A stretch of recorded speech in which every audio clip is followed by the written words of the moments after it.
good evening. It is July 17th, 2021, and I wanted to do a follow-up of something that I had mentioned in my last video about Arizona and with this whole audit going on, and which is still going on. As you can see, this is a really big deal. I knew it would be because I knew the level of corruption there, you know. But so I had mentioned in my video that there was the sheriff and another person that were caught in the middle of the night in the auditorium where the audit is going on, and I guess it was somebody from Katie Hobbs' office that was in there with the sheriff. So the picture had been, the video had been removed at the time that I had, the video that I had seen, it was, okay, so this happened the evening of May 14th that this happened was the date, I believe, and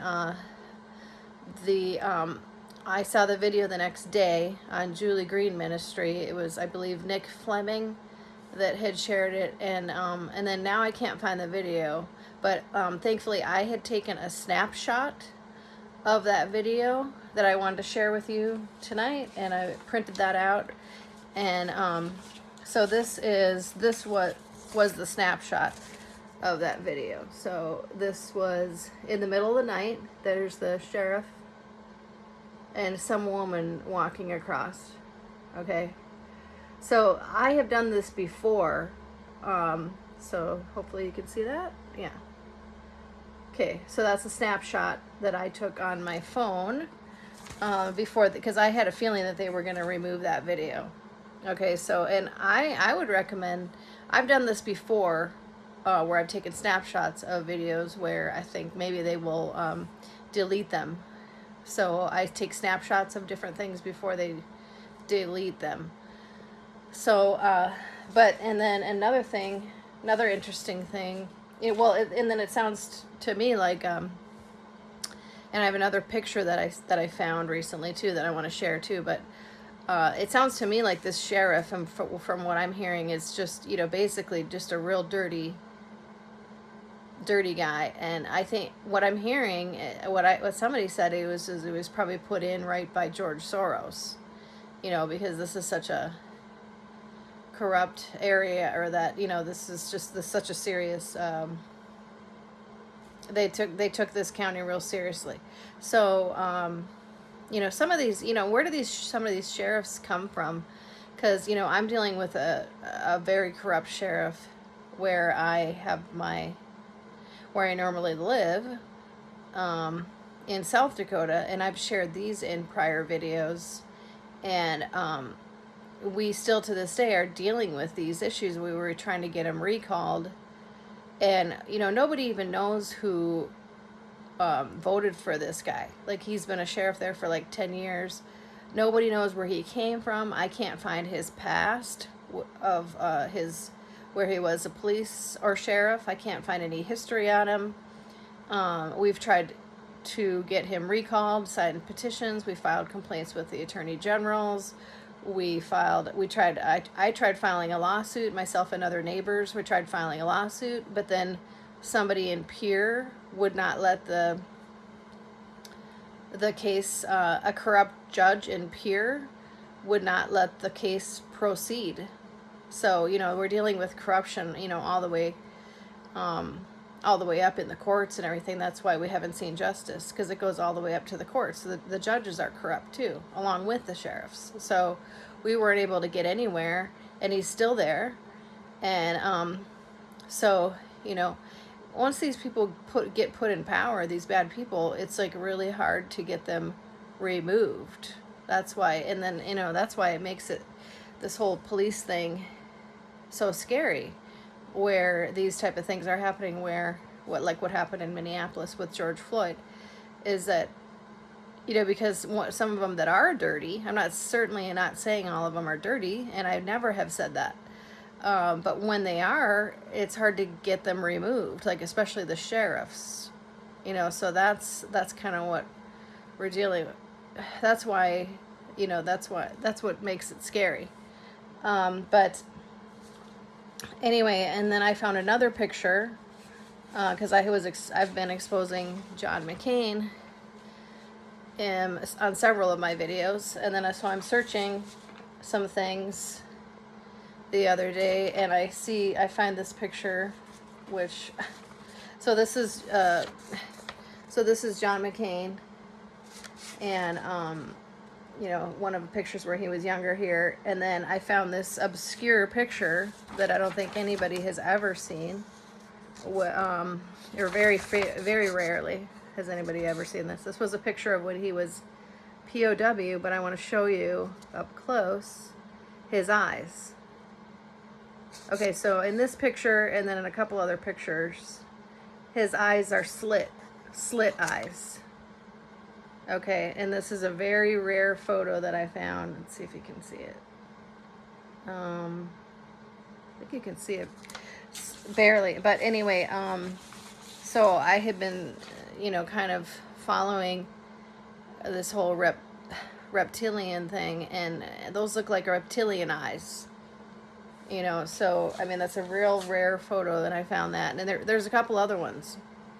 You can go on some websites and find pictures of some of these politicians, and they have these slit eyes. It's like, okay, like who are these people?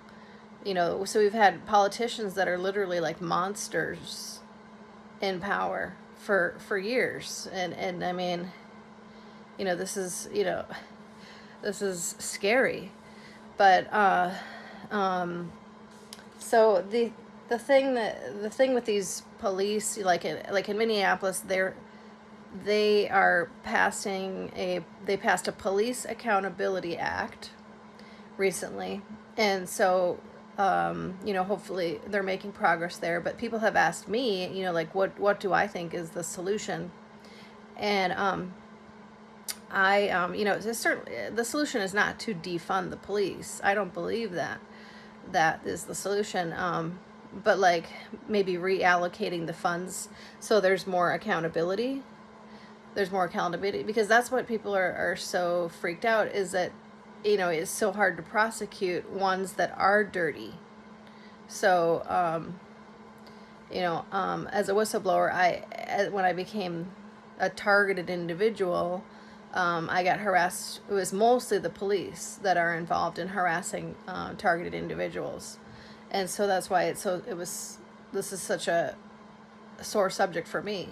But, if you look up the training that the police have, the total for the police academy is only 16 weeks. That's 4 months of training. And then they're given a badge and a gun, and, could possibly kill somebody. And so that's a lot of responsibility, to give to somebody who only has 16 weeks of training. And then, like in the past, I think there used to be more mentoring from other cops when you first become a new cop, but I don't know if that's happening so much. And so you're just kind of thrown in, and you don't, I don't think there's a lot of good training anymore. And things are changing so much with veterans and stuff having mental health issues, and not just veterans, but all kinds of stuff, and they don't know how to handle those. And so there's so many things involved, and but I think overall, if you reallocate the funds and make, so there is an actual organization where you can report, things. If there is a corrupt cop, a legitimate agency where you can actually report things to, and if there's a cop that needs correcting, that's, I think, the first step, because doesn't seem to be. In the past, I tried reporting some issues when I was being stalked and followed all the time, to the different agencies that were supposed to handle that type of thing, and nobody followed up and followed up on any of my complaints. There was I forgot the internal affairs office. They never followed through with any of my complaints. I never got any kind of response in any ways. I never even got a phone call back. You know, that's the agency that's supposed to handle corrupt cops, and they're supposed to investigate. It's called Internal Affairs.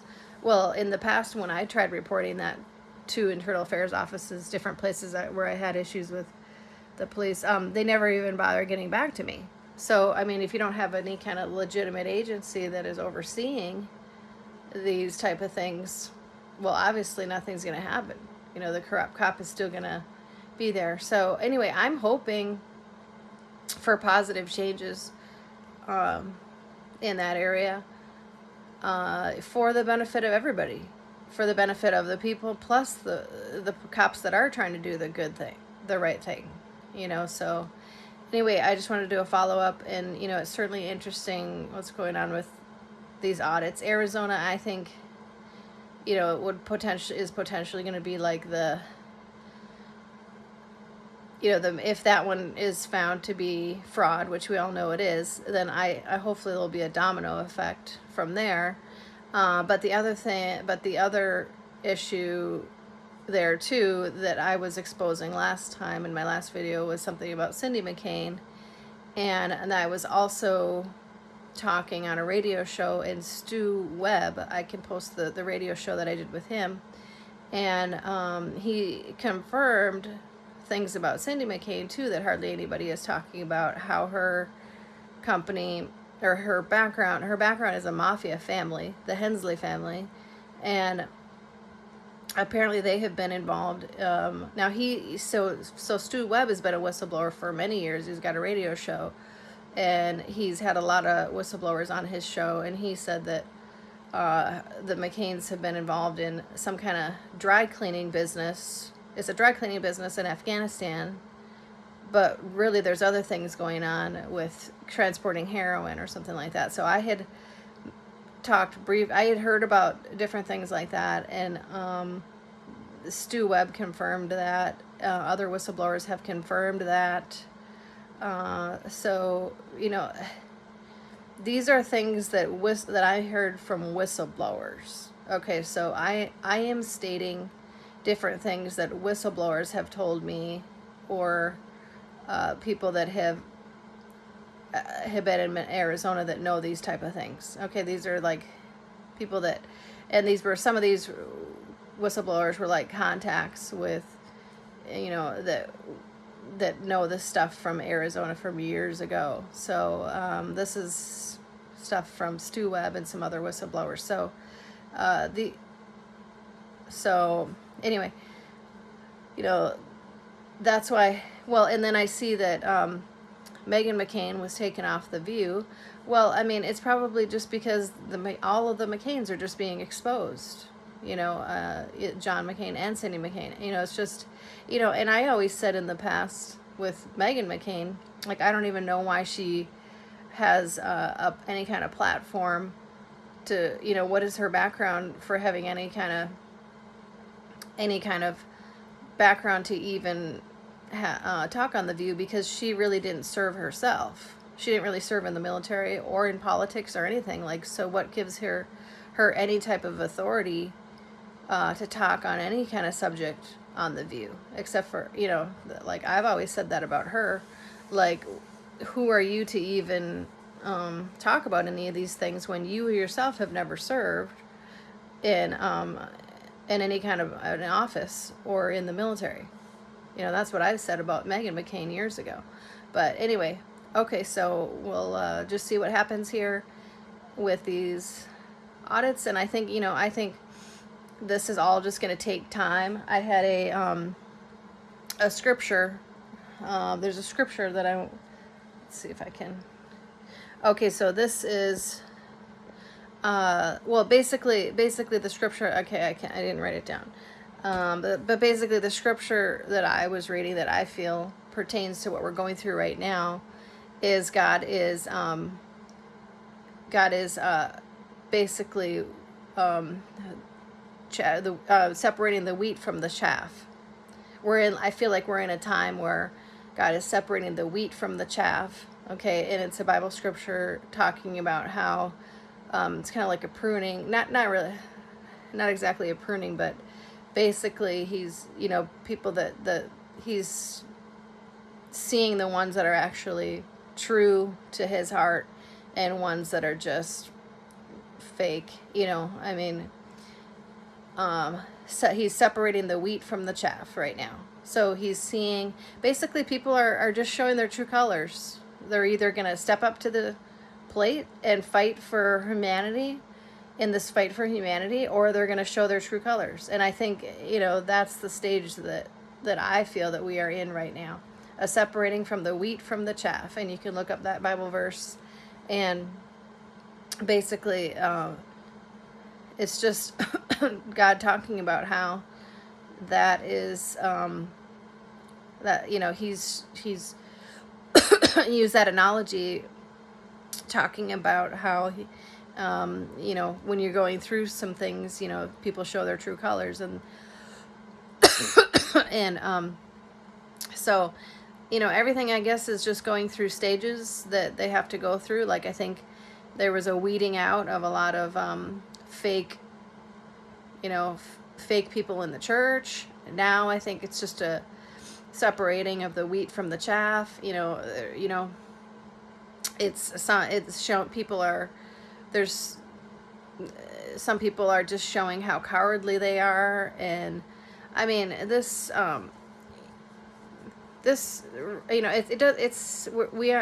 all have to not be cowards and step up to the plate and do, like you have to figure out what you feel that your role in this is, and try to instead of sit on the sidelines, try to get in the game and figure out the role that you're supposed to play in this, because it's a fight for humanity. It's a fight for the human race. It's not just a fight for our country. It's like they're trying to, like, if our country falls into this agenda that Joe Biden wants, with wide open borders, bringing us, basically he wants to make us like a communist country. Then if we fall into communism, then the whole rest of the world falls. We're like the last big empire that hasn't fallen into communism, and communism doesn't work. Ask people from Cuba that have been oppressed by communism for 68 years. Communism doesn't work. We don't want, that's not the way that you would want to live. Okay, so this is literally, that's what he wants. That is his agenda. And if you don't know that by now, then, but that really is the evil agenda that we're up against. Is they were planning on trying to bring our country into communism, basically, all the power to the government, and we're just like the slaves, because they're just so greedy, our politicians. It's all. So if you don't know that that's the agenda that they have, that is the agenda, and that was what they did to Cuba and several other countries, and it does not work. It does not work. It's extremely oppressive, and it's not a good thing to happen to a country. So, okay, so that's what okay, so have a good night, and God bless.